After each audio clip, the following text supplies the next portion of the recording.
Good afternoon, everybody. How are you all doing today? Thank you for joining us. My name is Lahela Maxwell, and I am with the Hailey Public Library. Tonight, we are pleased to host local award-winning author Julie Weston for a reading from her newest book, Salmon Moon, River of No Return, which you can see here, very nice. But before I introduce Miss Julie, a little bit of housekeeping for us.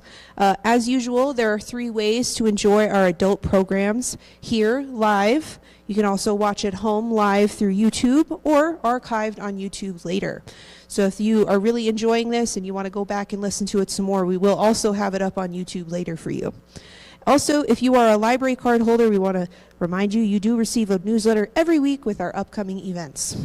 Now, speaking of upcoming events, we have a couple.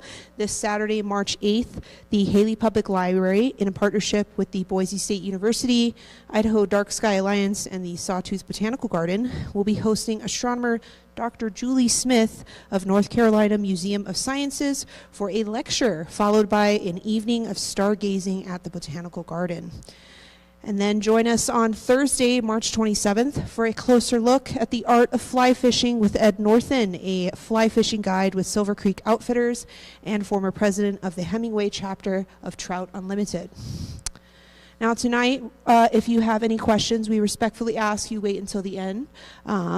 And it is now my pleasure to introduce our speaker tonight.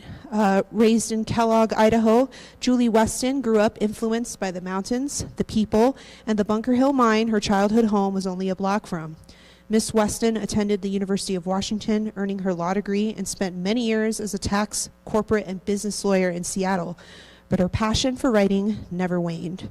In 2015, Miss Weston published Moon Shadows, the first of her Nellie Burns and Moonshine mystery series. Today, we will be hearing from her newest book in the series, Salmon Moon, River of No Return. Please welcome Julie Weston.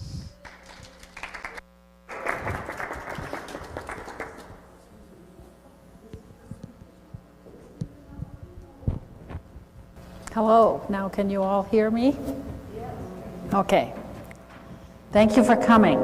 It's fun to see everybody, and I have some friends in back, and my husband's in back too. This is the newest book. It's number 6, and it came out in November. And of course, it features the Salmon River. Rivers have always been really important to me, and I suspect to most people here, either fishing or rafting or swimming, or just watching them go by. This quote from Lauren Isley has always appealed to me. It is the stream and not the clashing boulders that make up life. Right now it might be the clashing boulders. And then this was from a river god's song. You passers-by who share my journey, you move and change. I move and am the same. You move and are gone. I love, I move and remain, which goes along with the idea of you never step in the same river twice because it's always gone. When I'm writing, I chose Idaho because my family came here in the 1870s. My grandmother was born at a homestead in Meridian, and my mother was born in Fruitland, Idaho. And fortunately, I was able to know most of my family, clear back to my grandmother and my great-grandmother briefly. And the landscapes were always important to everybody in the family. My mother grew up in Twin Falls, and when she married my father, whom she'd met at the University of Idaho, they moved to Kellogg after he got out of the service. But she went up to visit a friend when she was in college, and she told me once, that was the most strange place. I woke up in the morning and the mountain came right out their backyard. Because she was used to all the flat areas around Twin Falls. And then she was an artist, and the cover of the book is done by my mother. And she traveled all of Idaho painting, and often barns, but mountains and rivers, and the Salmon River was one of her favorites. Landscapes carve us. They shape us, and I suspect we choose a landscape not only where we grew up, but because there is the draw to the vision, the sound and sense of those places. And I hope, and this is a quote from Jane Kirkpatrick, who's also a writer from Oregon, when I'm writing, I think of all the sounds and the scents of the places. And so each one of the books is set in a different place in Idaho. Although so far they've mostly been around Ketchum and Hailey, up into the Stanley Basin, the Craters of the Moon, and one of them is in North Idaho, which is where I grew up. When I was just beginning writing, I had the opportunity to go down the mine. And I was scared most of the time because I was aware of the mountain above me. But when I wrote a memoir called The Good Times Are All Gone Now, I was able to use a chapter to talk about going down the mine. And when I wrote the book, I used that chapter as my guide as to how I felt. And I had Nellie Burns feeling exactly the same way.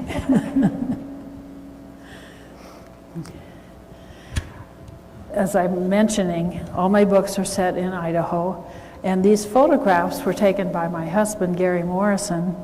The one on the upper left is Last Chance Ranch, which is just north of Ketchum. You might all be familiar with it. The one on the right is the Stanley Basin, of course, and then the other one is at Craters of the Moon. I started writing these books because of an experience at Last Chance Ranch. We had been up at Galena for full moon dinner, and we had snowshoed around and then ate dinner and then came down, and Gary said, "Oh, I've always wanted to take a picture of that ranch in the moonlight." So we climbed through the fence because it was locked and went up closer to the ranch. And while Gary, he had a large format camera, big, had to be on a tripod and so forth. So while he was getting ready, I kind of studied the ranch. And finally I said to Gary, "I think there's a dead body in there." And he looked at me. And about that time we heard dogs barking. So we left. We had to crawl back under the fence to leave. So that was the very beginning of Nellie Burns and Moonshine.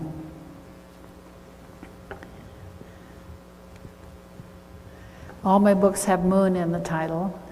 This is another of my husband's photographs. And I think it's taken probably from our front porch in Indian Creek. And the moon it just always seems to have such a draw, not only on me, but probably on most of you.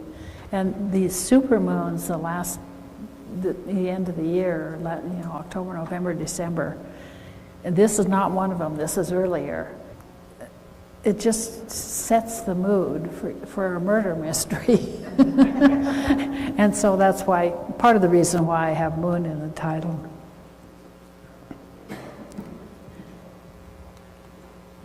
All my books take place in the 1920s, and I chose that because it was between the wars, and I wanted to talk about this area when my great-grandparents and great-great-grandparents came. My great-grandparents honeymooned in Ketchum, and my grandmother and grandfather went up to Stanley Basin in a car, and my mother used to say, and my mother just went, "Oh, Frank, oh, Frank, oh, Frank," because she was so scared because of the drop-off. So the 1920s also was a time when women were starting to come into their own. It took another 100 years. But also, you may know this, Idaho passed women's suffrage. Women could vote in Idaho before most of the states in the Union. We were behind Wyoming, but it was before 1920, so at that point at least, Idaho was a progressive state. And of course, the fashions were changing. Women were getting into short skirts. They were wearing close hats. They were getting into swimsuits. They didn't have to wear full dresses, although they're still pretty covered up. Can't remember if it's Moon Shadows or one of the other books. Nellie goes swimming in the hot springs out at Easley, or at Geyer Hot Springs. So this just gives you an idea of what's happening in the 1920s. And of course, it was the age of the flapper and the roaring 20s. Ketchum was still a tiny town, however, because all the gold mining had ended, and it was the sheep farming that was going on in this area. And the first book talks quite a bit about that, Basque Moon even more so. And of course, I had to have a dog. Moonshine shows up in the first book, and he carries on in every book and is a companion to Nellie. We had a dog named Moonshine, which is why I use that name. Ours was female, and I needed a bigger dog because I knew Nellie was going to get in scrapes. So she had to have a big dog to help her out, and the part I'm going to read today tells you one of the reasons why. And this was a dog our daughter-in-law had named Nico, but that is how I imagine Moonshine. The characters in the books, besides Moonshine, are Nellie Burns, who is a photographer, and she has come from Chicago and ends up in Ketchum because of the scenery and some recommendations from people along the way. I kind of fashioned Nellie after Nellie Stockbridge, who was in North Idaho photographing miners and mining in the mountains about the same time, late 1800s into the 1930s and early 40s. And the Burns name is a family name. You may have seen at some point the Burns studio in Boise, and that was my family that ran that. In fact, actually I call her Aunt Fern Lucille, but she was a cousin of my mother's. She actually interned with Ansel Adams one summer. So the photography idea kind of caught me there because of the family, and because my husband has been a photographer. He's done all the technical stuff, helping me with it in the books. I would ask him, what would happen with a large format camera, and he'd tell me about, getting a hood over your head and focusing, and then taking the slide and taking out the film and putting another one in. And so I'd write that all down, and then he'd look at it and say, no, you don't have it right. So then I'd say, well, what's not right? So he'd help me, and we'd do it again, and it kind of went back and forth 2 or 3 times. So the mistakes are mine, however. Let's see, and there's a sheriff. It's a Basque sheriff. That would never have happened in central Idaho at the time, but I really wanted to have a character who was different than most of the people here. So a Basque person seemed like a good person to use. And of course, most of the sheep herders at that time were also Basque. In this book, there's a sweep man on the scows on the river, and I'll show you a picture of that. His name is Ace. There's also a nurse, because Charlie is the sheriff, and he gets wounded and is in a derelict cabin along the way. And James and Norman are 2 of the criminals who they end up chasing. This story takes place in the fall, and so we took some pictures up near the Salmon River this fall, so we get the feel of what it's like in the fall up there. So as they're traveling along, they see these kinds of colors. Have any of you been on the Salmon River? You have? We have traveled on the Middle Fork 3 times. I've been on it 3 times. Gary, maybe more. And I'll show you. Let's see. This is a Salmon River canyon. I mean, it gets very deep in some spots in terms of the height, and you can see some of the white water down at the bottom, and there's big rocks all through it. This is a painting. Looks like it's on crooked. Also by my mother. She did the picture on the front too.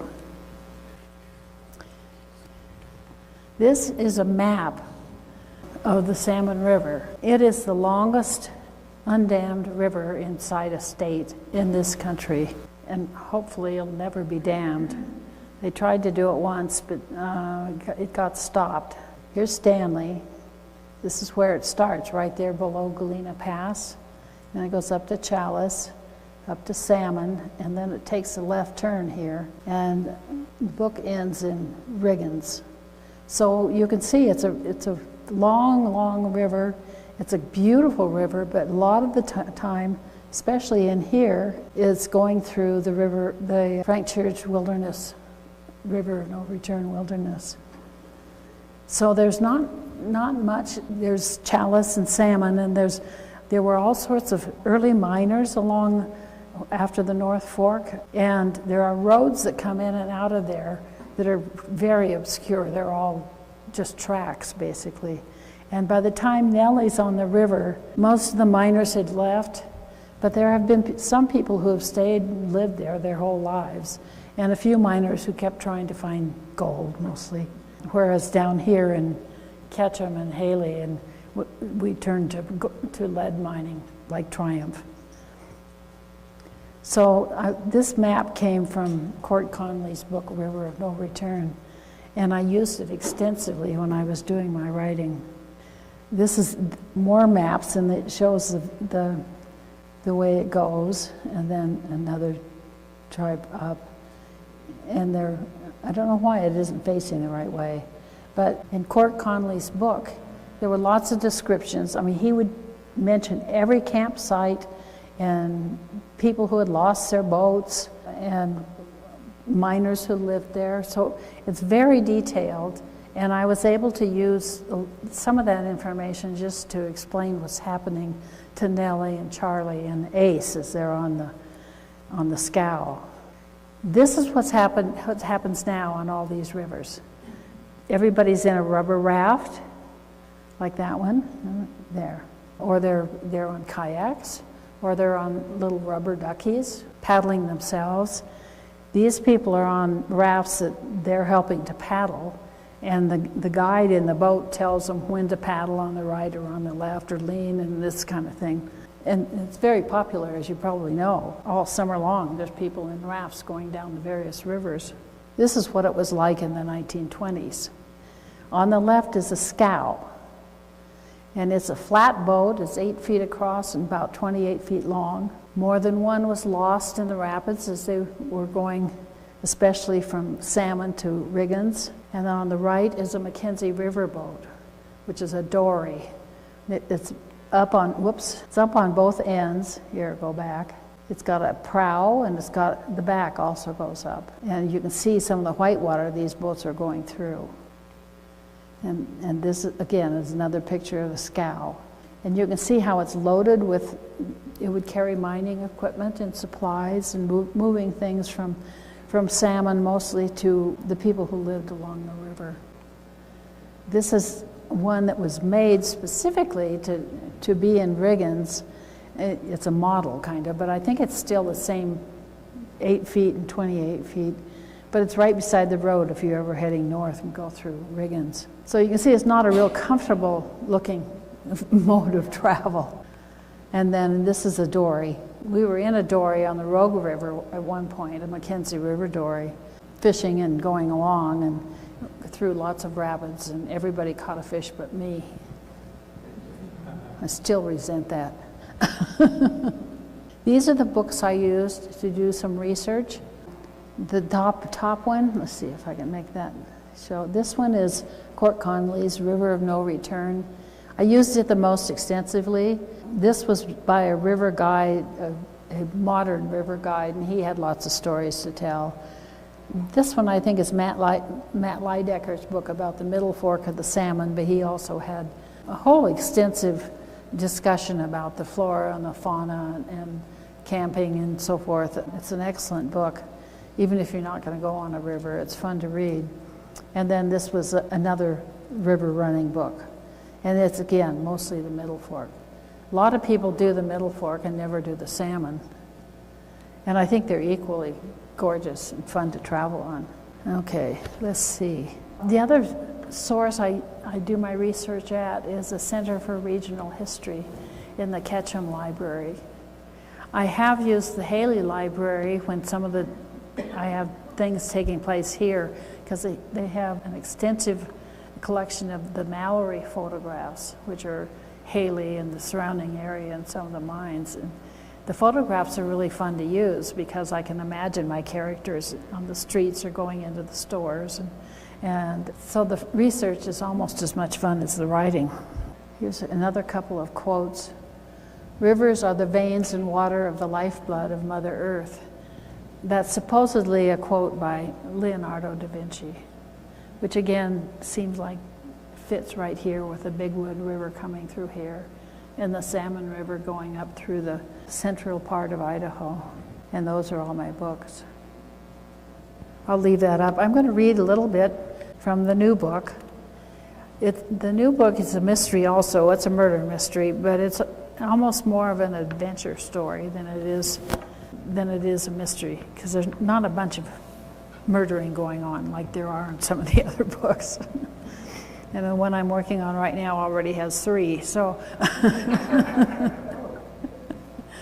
Okay. Charlie was wounded, and he was at a derelict house along the Salmon River, and Charlie is the sheriff, who by this time is Nellie's husband. And she's informed about it and drives to Stanley, and the Stanley Cafe saloon person gives her a ride up to just past the Sunbeam Dam, where she is able to get on a scow, and the Ace, the sweep man, take her, and Janie was also alerted about a wounded man, and so they're on the scow and they're going up to the house. They find Charlie. He has been wounded, and the nurse helps treat the wounds, and then they have to keep going because you can't go backwards on the Salmon River. So they're now they've been to Chalice, and they're on their way to Chalice. And if you've driven north at all, you've driven right along the Salmon River all the way. With Charlie beside her on the bench in the scow, Nellie relaxed enough to enjoy watching the passing scenery. When their boat hit whitewater, she grabbed Charlie rather than the rope, holding their bench in place on the boat. The land on either side steepened into cliffs. At the same time, the river course narrowed as it rushed along its route to the sea. Bright red salmon colored the water, beneath them in the less wild spots. In the frothy waves, she watched salmon jump up almost like ocean mammals, as in pictures she'd seen in magazines. Ace had assured all of them that the water from Chalice to Salmon was mostly calm, and then Nellie had relaxed her hold to take pleasure in the ride and look about herself. She leaned forward to inspect the opposite side of the river, from where Janie pointed out a bighorn sheep. Her peripheral sight had caught an irregular shape. "Look, Charlie, is that the dory along there?" The criminals had gotten away in the dory. By the time the two men turned their heads, the scow was deep into a giant wave. Ace pushed on the rear sweep, where he stood managing the forward motion. Nellie saw that the tumble of waves continued as far as she could see ahead. She lost sight of the dory immediately and tried to hang onto Charlie's arm. Moonshine had leaped up when she shouted. The scow bounced off a house-sized rock and shot forward into what looked like a hole in the water. Its head dove, and a heavy swath of green and white water poured across the 4 passengers. Waves on either side rocked the scow up and down and back and forth like a wooden top in a maelstrom.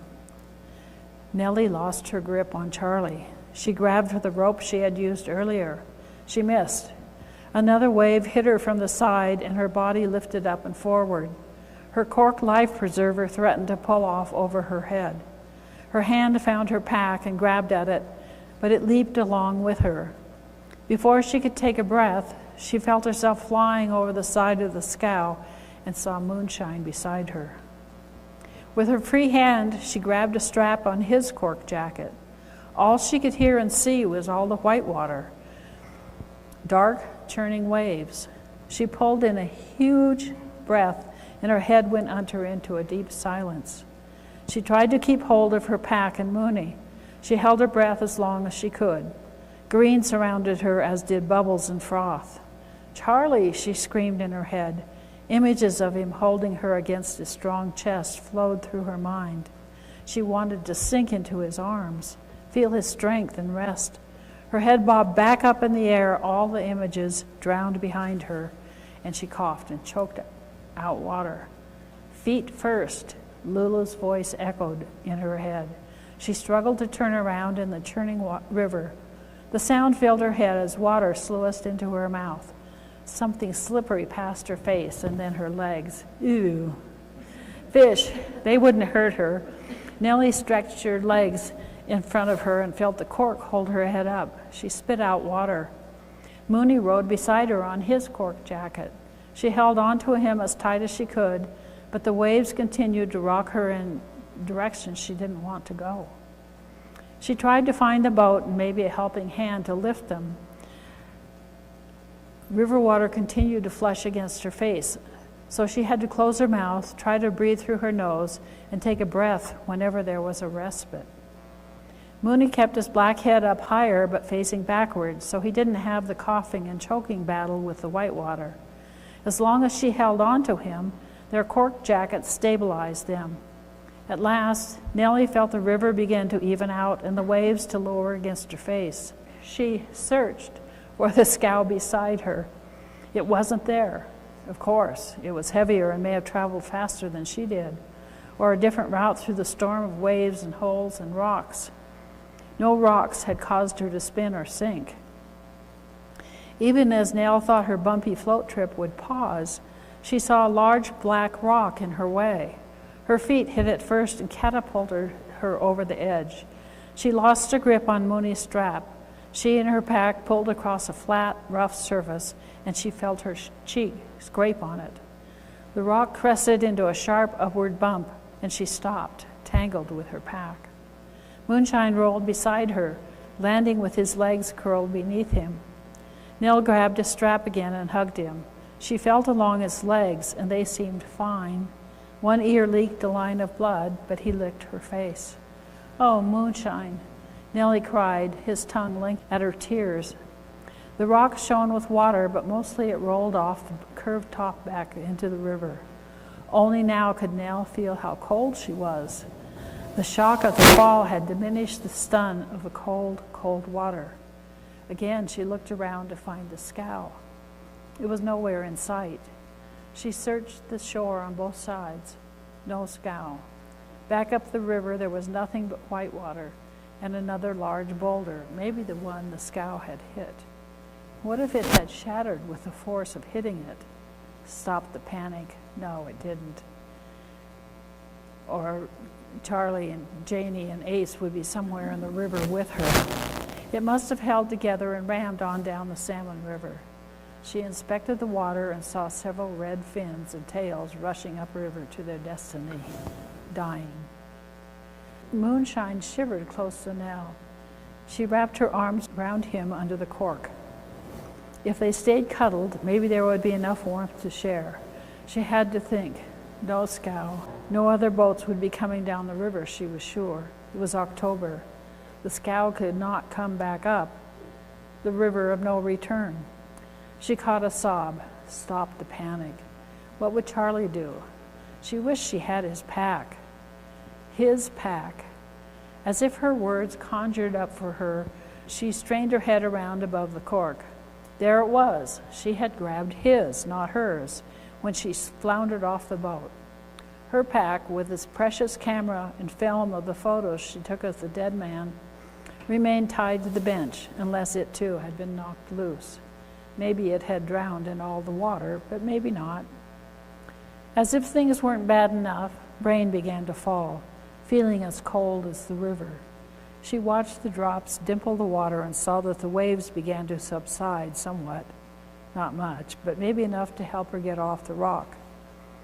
She studied the near shore. It wasn't that far away.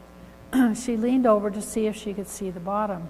Multicolored rocks wavered in the water. It was definitely there, but could be deeper than it looked. The current felt too strong to let her stand up in the river. Swimming seemed out of the question.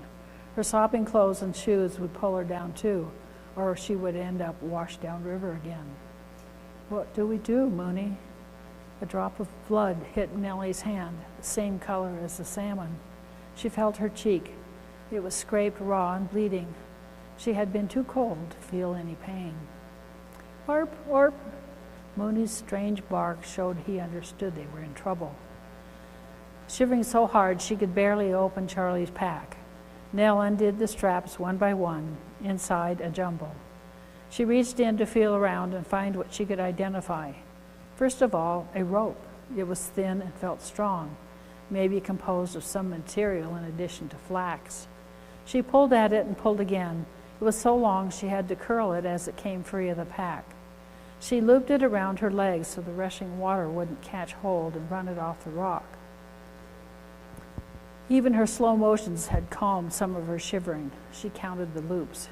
It must be close to 30 feet in length, but much heavier than the rope she had thrown when she was caught in the cave. And she had to get herself off this rock before she died of cold.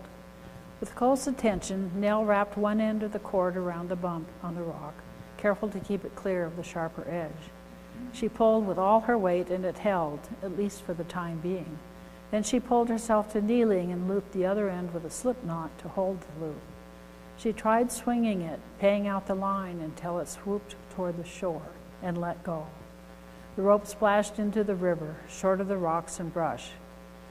Standing might get it closer, so she pulled in the rope to her, circling her left arm while still kneeling. Her fear of tumbling back into the river slowed any attempt to stand. Moonshine stood next to her. He had no trouble keeping that position, even with water sluicing across the surface. All right then, if I fall, Moonshine, I can hang on to the rope and get back up to you. Maybe.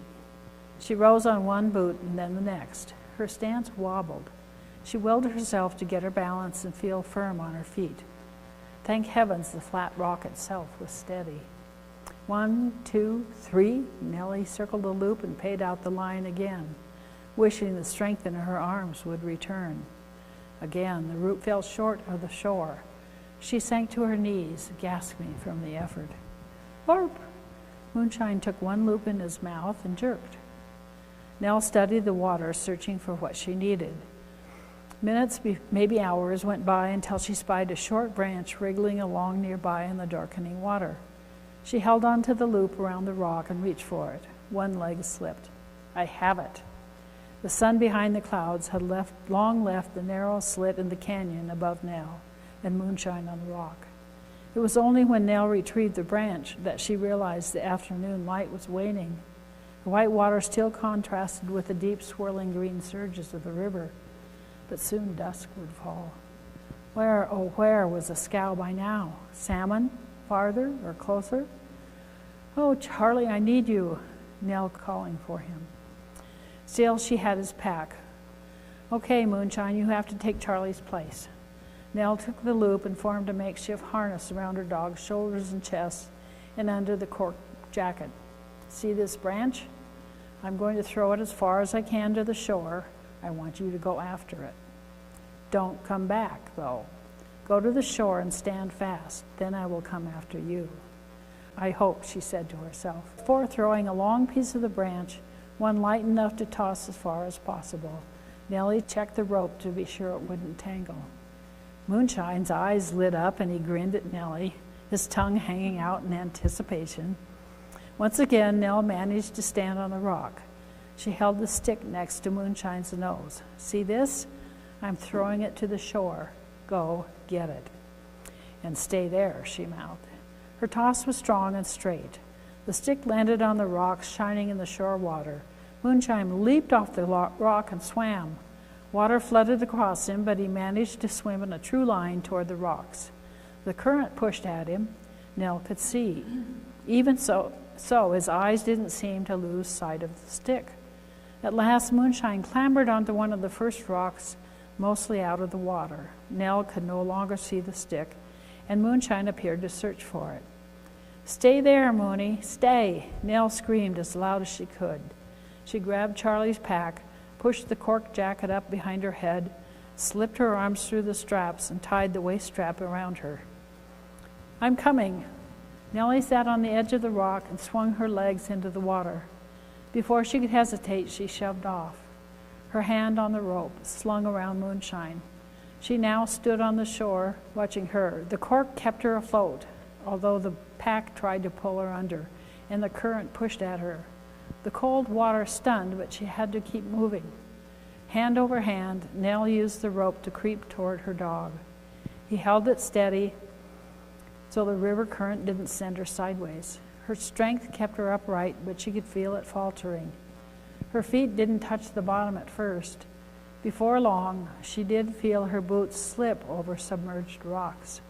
A few red fish continued to flash by her, intent on their direction. "I'm almost there, Moonshine," Nell muttered to herself. "Stand fast." So there she is in the river. I'm perfectly happy to answer any questions. I wondered how many of you have rafted on a river. You all have, practically. Well, the experience of going out from this boat was one I almost had on the White Salmon in Washington. And somebody caught my back of my, actually it was life preserver around me and kept me from going all the way out. But I remembered that feeling. Have any of you fallen into or gotten into the water? No? Oh, I know, the water just rushes past you. What rivers were you on? Skagit? Ooh, that would have been cold. Payette? Oh, that's really a rough whitewater. Wenatchee?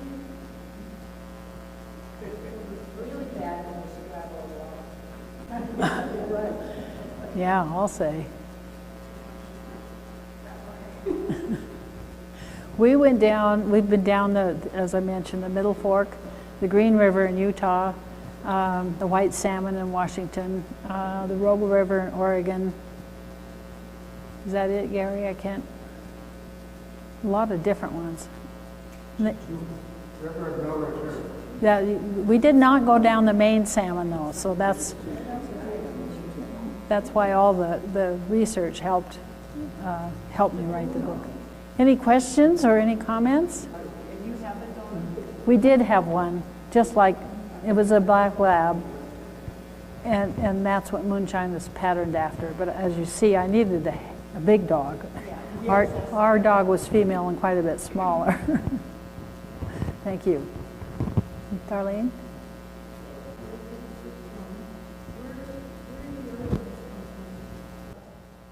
Those are, let's see, let me get this thing going. First one's Last Chance Ranch. Basque Moon, those are the sawtooths. Gary took that photograph. Moonscape, this is Craters of the Moon. Gary took that one too. Miner's Moon, this is a photo down the shaft of the mine when I was down there. I took that with just a little, clicky camera. And the Moon Bones takes place in Vienna, but there's nothing left in Vienna. Although at one time there were a lot of people there doing mining, and the mine entrance is still there. But Gary had taken all these photos up at Custer and Bonanza, so I gave them to the publisher, and they did kind of a collage. And then this is my mother's painting. She probably did this in the 60s or early 70s. Yes? You're a very prolific writer, and when you're writing, you don't get stuck. Oh, all the time. Well, I don't outline. I go by the seat of my pants. I'm called a pantser. And so I pick a place, and the setting is what forms the story. For instance, on Moon Bones, I knew I was going to use Vienna, and we went up there, and there wasn't anything there. But I'd already seen Custer, and I knew I wanted to have some of the Chinese aspects of this area in the 1920s. And so part of the story takes place in Hailey and Bellevue, where some of the Chinese lived in caves along the side hill there, just off of Highway 75. And so that gives me another character or two. Two of the people in Moon Bones were also in Moon Shadows, the Chinese mother and her son. And I brought them back in, and then there was another Chinese person, and then there were a bunch fishing. And so I could have all these events happening around them. And with the miner's moon, I knew a lot about the mine because I'd lived there until I was 17 years old, and then went to Seattle. And I read a lot about it, and I heard stories from the miners and various people, and my dad was a doctor there, so I could use those stories and just bring other people in, some of whom lived in the town of Kellogg. I call it Bitterroot in that book. And that's basically same with Moonscape Craters of the Moon. This is before, it was just at the time it became a national monument, but there weren't people all over the place. And Nellie and Charlie and one of my other characters, Rosie Kipling, go in there because several people are missing. And there was a story in the papers a few years ago about two women who had gone into Craters of the Moon to explore, and they got lost, I think, and they both died. So that gave me an idea as to what can happen in Craters of the Moon. So it's that kind of thing. Once I get a place, then I have people who live there or who come to there, and that gives me the story. But as I'm doing that, I get stuck all the time. I'm stuck right at the moment on number 7. I have an idea for the next chapter, but I'm not quite sure where it's going, or there have already been 2 girls who have been killed. But I'm having to do a lot of research, so that helps me get unstuck, the more research I do. But even the people who outline get stuck. So I'm not the only one. Are there people who outline their whole book? Yeah. A lot of, especially the mystery and the spy story writers, because they have a plot in mind and then they, do an outline. They often get sidetracked and change their outline.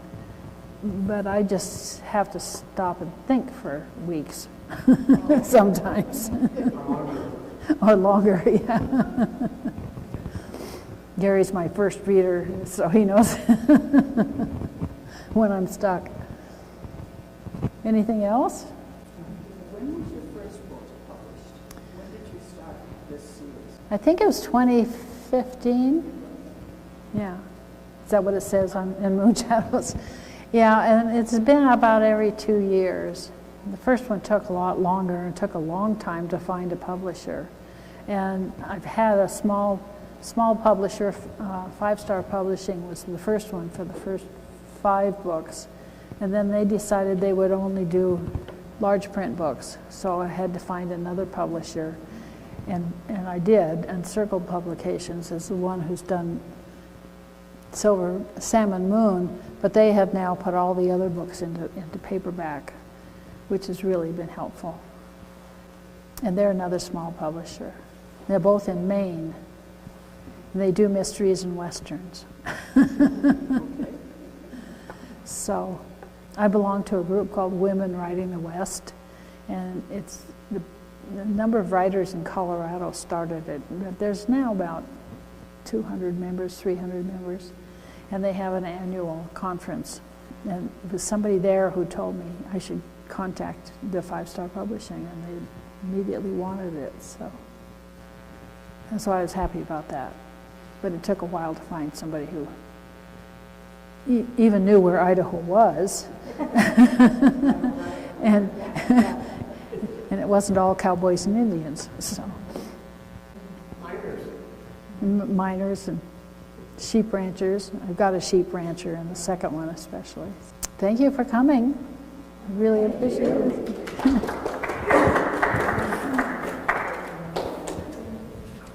All right, thanks everybody for coming. I really appreciate it. Normally we have surveys, but we don't have surveys today. But if you have anything to share with us, please let me know or shoot us an email. And let's give Miss Julie Weston another big round of applause. I think we can do better than that. There we go. Thank you for being here. And you're going to be in the back signing books? I do have some books if you're interested, and a couple of people have already bought some. You guys are great. The Hailey Public Library is who sponsored this. It was Kristen Fletcher who arranged it. And I've just met Lahela today, and Kristen's no longer with the library, sob. But she is doing something, or she's also arranged for this program sure on did. Saturday, and that sounds like a really good program. Yeah, it will be really cool. So even if you can't come to like one or the other, you're welcome to come to either or. Is it's a like a lecture kind of class situation first, and then we're gonna wait until the sun goes down, and then it's stargazing. You can just go stargazing if you'd really like to. And it'll be at the Sawtooth Botanical. Yes, right. and that's a wonderful venue, right? Yeah. It's so gorgeous. Yeah. All right, well, thank you again tonight, guys, and you guys have a wonderful evening, and I hope to see you at astronomy.